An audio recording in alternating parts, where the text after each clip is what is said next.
Eder. Mac. Pallister. Mercoledì 13 dicembre. Oggi è Santa Lucia. La frase del giorno è: praticare il bene è un affare. Se l'uomo non lo persegue è solo perché non ha la minima idea di dove si trovi il bene, pertanto non è malvagio ma ignorante.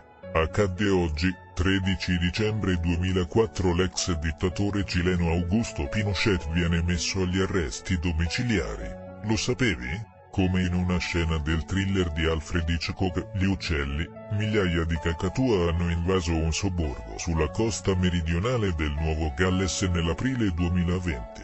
Alcuni sono appollaiati su linee elettriche, mentre altri sostano sopra alle auto parcheggiate. Per gli abitanti del sobborgo c'è stato ben poco da fare. I cacatua sono specie protette. Ehi, non dimenticare di iscriverti a questo canale.